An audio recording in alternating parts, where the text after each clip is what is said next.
Yeah.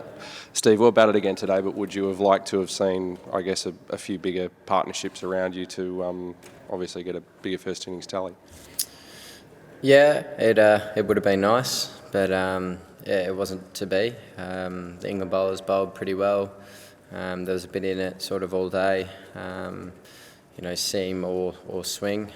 Sam Curran generated some nice swing and bowled a pretty good spell there.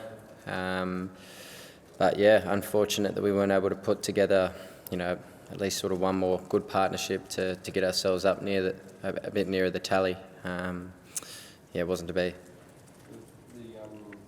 Obviously, in the last over of the day, it happened again. There've been a few catches go down, and obviously, it wasn't a great collective batting performance today. Can you put that down to anything over the first couple of days of this game? It's hard to say, really. Yeah, we've let go of a few chances throughout this Test match. Even on day one, after sending the opposition in, we probably didn't execute as well as we would have liked with the ball, but we also created chances and didn't take them. So it was, that hasn't been ideal throughout this Test match. However, we're only 75 runs behind.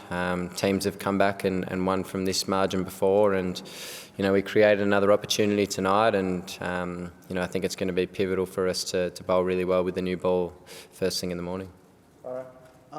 Steve, just Sam Curran, you don't see too many left-arm medium-fast bowlers going around these days. What about him did it take you some time to get adjusted to? What does he bring to the table? I think he's got what the left-armers do. They do, when they do it well, they bring the ball back into the right-hander, and it's kind of an unnatural angle perhaps for a right-hander. You don't see it very often. There's only a handful of people that do it, I guess, around the world. And yeah, he bowled some nice balls today.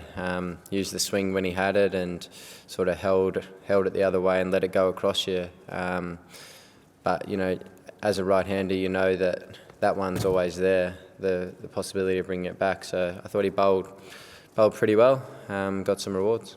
Just one more. Like you said after the last test that the seaming ball is the most difficult to face.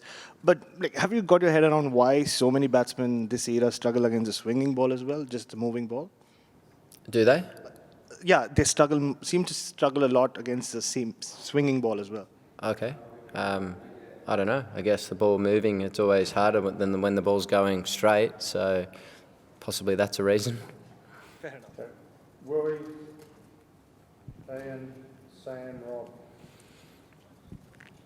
Steve, you're saying, I remember in 2016 there was a period where the Australian team couldn't quite get their batting together, and now I suppose it's 4 tests, we're 5th test now where it's, I suppose, the same blokes getting runs, the same blokes not getting runs. I mean, do you have any theories as to why that is? I mean, is it just a case of maybe this far into a series, confidence is gone, it's just too hard to get back? I think it hasn't been easy for the batters, I don't think, throughout this series. We haven't seen any huge totals really throughout the whole series, so it's not been easy. There's always been something there, I felt. If you bowl in good areas for long enough, then I think we've seen that you'll get rewards. So it hasn't been easy, and players that probably haven't done as well as they would have liked on this tour will take a lot from the experience. Playing in England's completely different to back home, and you've got to find ways to play away from home. Sometimes you need to change certain little things that can help you play in certain conditions and adapt accordingly. But I think it'll be a good learning curve for all of our batters.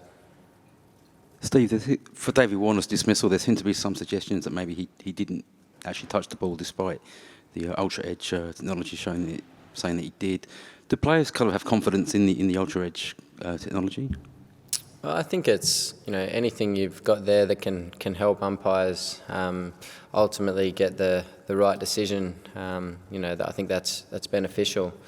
In regards to this instance, I don't really know what happened there.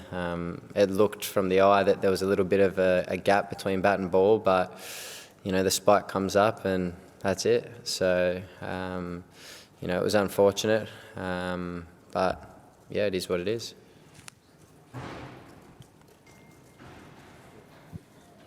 What was Johnny Bairstow saying when you were running back and dived into the crease there?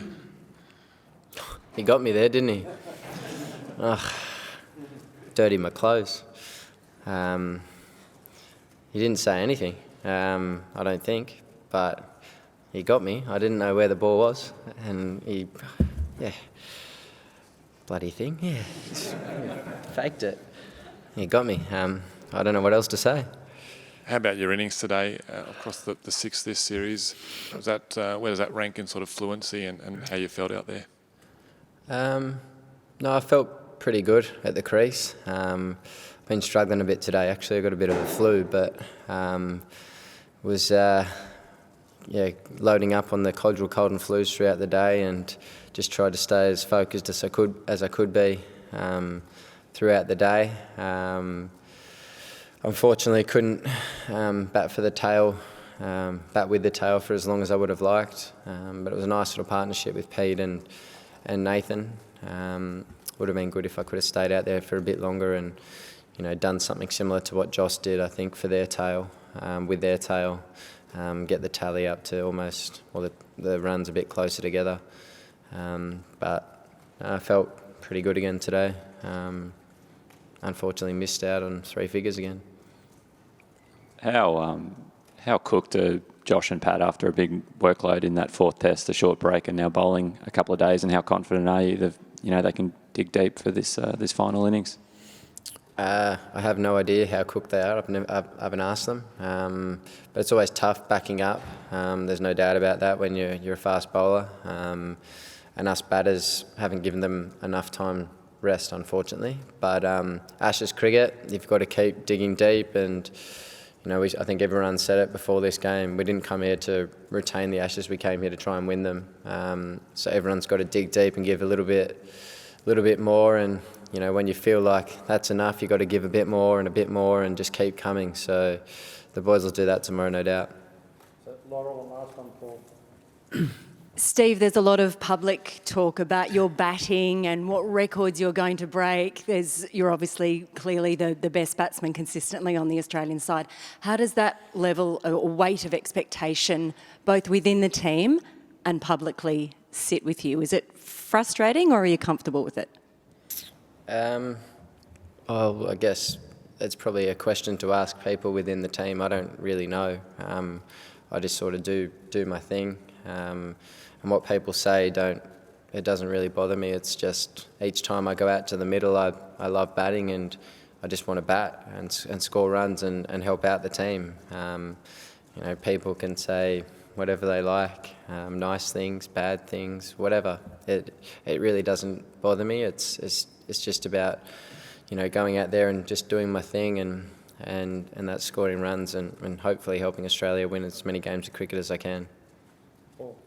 Steve, Jofra Archer bowled well again today.